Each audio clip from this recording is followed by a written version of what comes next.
2011年3月份開心節拍。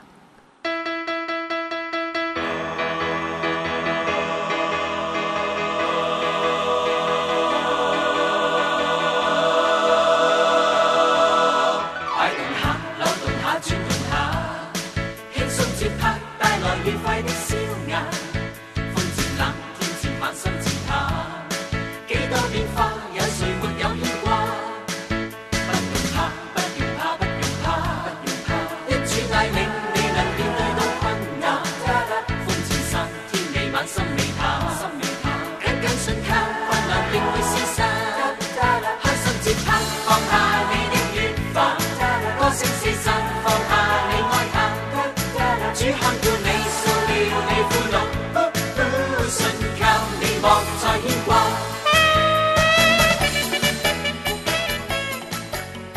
各位會員朋友，你哋好。早幾個月咧，臨近聖誕節嘅時候咧，我喺節目度同大家分享過咧2隻聖誕歌喎。咁好快咧就到耶穌受難節同埋復活節啦，令我想起昔日耶穌被釘上十字架受苦，亦都諗起一隻歌叫做《古舊十架》。咁今期咧，我帶嚟咗呢一首聖詩嘅普通話同埋英文版，都係喺網上面下載嘅。咁而家咧，我哋先嚟聽下普通話嘅版本啦。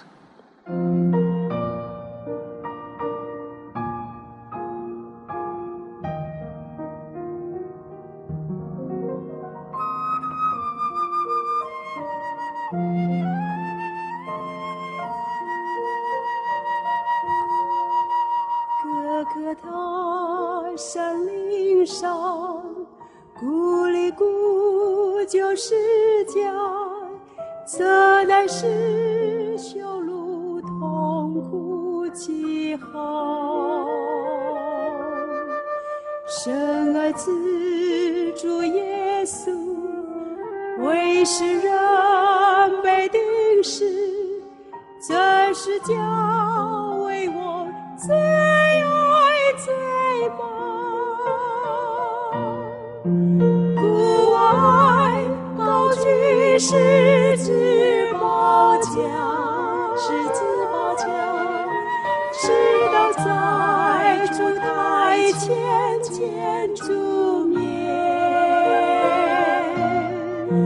我一生要背负十字架，十字架可换公义冠冕。主宝贵十字架，乃是人所轻视，我却认为是神爱可夸。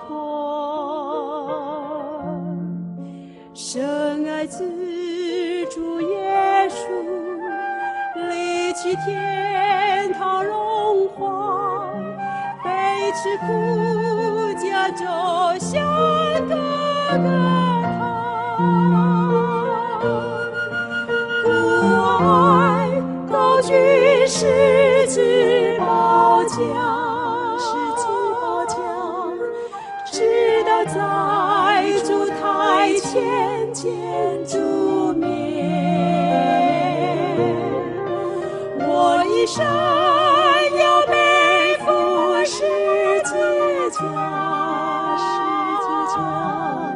十字架可换公义冠冕。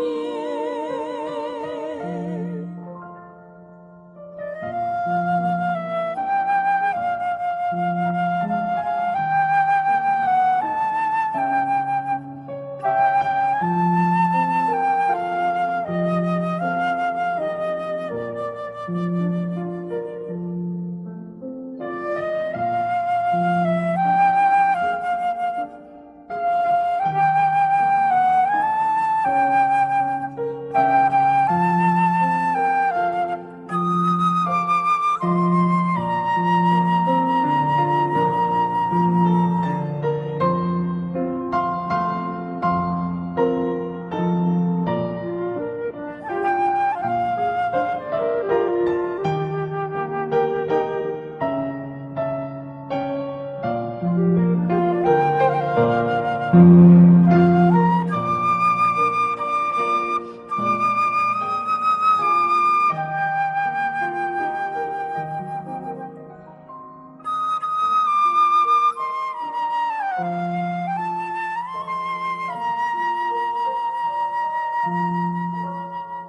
我乐意背负此奇妙的宝甲，甘愿受世人轻视辱骂。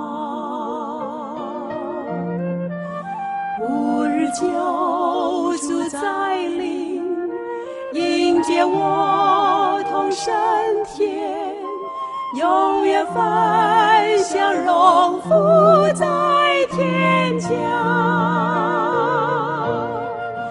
故我爱高举十字宝架，十字宝架，直到在主台前见主面。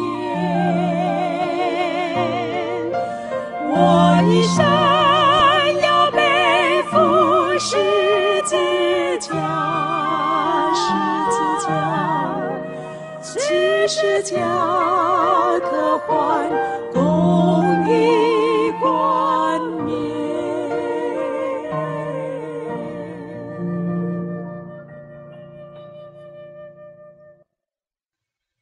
關於古舊十架呢一隻歌嘅背景，你知幾多呢？我喺古今聖詩漫遊嘅網站呢揾到一啲資料，就喺度同大家分享下。古舊十架呢首詩呢係一位美國人貝納嘅作品。好多時呢，詩歌同埋藝術作品都係喺作者去世之後先至獲得人賞識嘅。但係呢首聖詩呢就唔同啦，佢喺流傳冇幾耐呢就即刻享譽。美國好幾家廣播電台曾經數次邀請聽眾投票選10首本世紀最深愛嘅聖詩，喺數萬張選票之中，佢始終係遙居榜首。貝納嘅父親係礦場嘅礦工，咁貝納出世冇幾耐呢，就跟住父母由俄亥俄州遷居去到愛荷華州，喺嗰度成長。喺15歲嘅時候，佢嘅父親去世。佢就去到礦場工作，負起撫養寡母同埋4個幼妹嘅重任。信主之後，佢入咗救世軍工作。多年之後，佢同佢嘅妻子都喺救世軍度擔任要職。貝納離開救世軍之後，一度係無宗派嘅傳道人。後來佢被按立為牧師，一心以主嘅話語為念，勤奮傳道。足跡遍及美國中西部、北美同埋加拿大各地。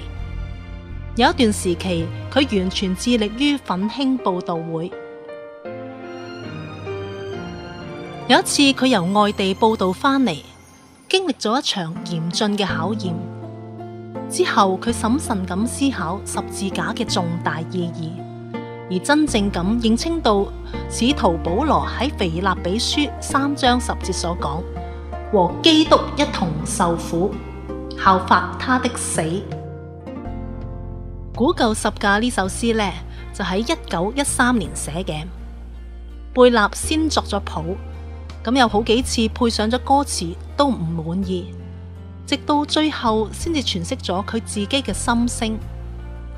喺同年嘅6月，芝加哥嘅一個培靈大會介紹呢首聖詩，佢就流傳全國。呢首聖詩被灌成唱片之後，發行咗千萬張，再經電台播放，迅速傳入教會、佈道會、家庭、醫院，甚至監獄中嘅囚犯都稱佢為囚犯之歌。咁貝納同佢嘅妻子哈拿一共就作咗300幾首嘅詩歌。有位傳教士曾經喺中國廣州嘅明心盲童學校工作，佢見證話嗰間學校有一個患精神分裂症嘅女童，經常無故發嬲。有一次佢發病嘅時候啱啱個唱機就播放住《古舊十架》呢首歌啦。當個女童聽咗之後，竟然安靜落嚟。以後好幾次亦都屢試不爽。另外有一位患咗不治嘅癌症病人，要求電台為佢播放此歌，而佢就喺歌聲之中安然歸天家。估唔到呢首聖詩竟然具有對人心靈